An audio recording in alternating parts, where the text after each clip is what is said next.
Hi friends, welcome back to Khushvi's kitchen.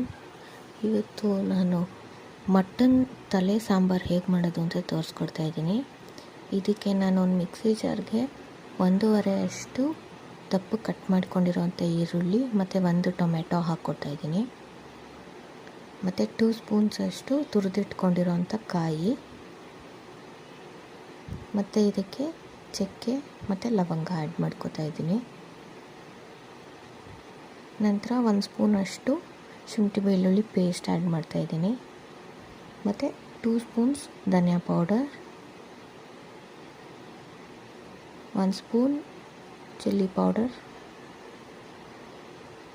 ಮತ್ತು 1/4 ಸ್ಪೂನಷ್ಟು turmeric powder ಮತ್ತು ತೊಳೆದಿರೋ ಅಂಥ ಕೊತ್ತಂಬರಿ ಸೊಪ್ಪು ಆ್ಯಡ್ ಮಾಡ್ತಾಯಿದ್ದೀನಿ.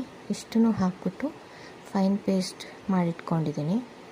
ನಂತರ ಒಂದು ಕುಕ್ಕರ್ ತೊಗೊಂಡಿದ್ದೀನಿ. ಕುಕ್ಕರ್ಗೆ ಸ್ವಲ್ಪ ಆಯಿಲ್ ಆ್ಯಡ್ ಮಾಡಿ ತೊಳೆದಿಟ್ಕೊಂಡಿರೋ ಅಂಥ ತಲೆ ಆ್ಯಡ್ ಮಾಡ್ಕೊತಾ ಇದ್ದೀನಿ.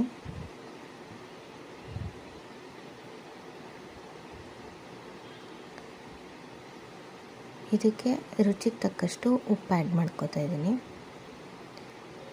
ಆ್ಯಡ್ ಮಾಡಿ ನಾವು ಗ್ರೈಂಡ್ ಮಾಡ್ಕೊಂಡಿರೋ ಅಂಥ ಮಸಾಲೆ ಅದನ್ನು ಹಾಕಿ ಚೆನ್ನಾಗಿ ಹಸಿ ವಾಸನೆ ಹೋಗೋವರೆಗೂ ಫ್ರೈ ಮಾಡಿಬಿಟ್ಟು, ನಂತರ ಇದಕ್ಕೆ ವಾಟರ್ ಆ್ಯಡ್ ಮಾಡಿಬಿಟ್ಟು ಕುಕ್ಕರ್ ಕ್ಯಾಪ್ ಹಾಕ್ಬಿಟ್ಟು ಬೇಯಿಸ್ಕೋಬೇಕು.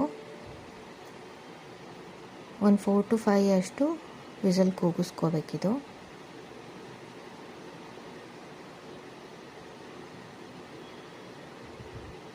ನೋಡಿ,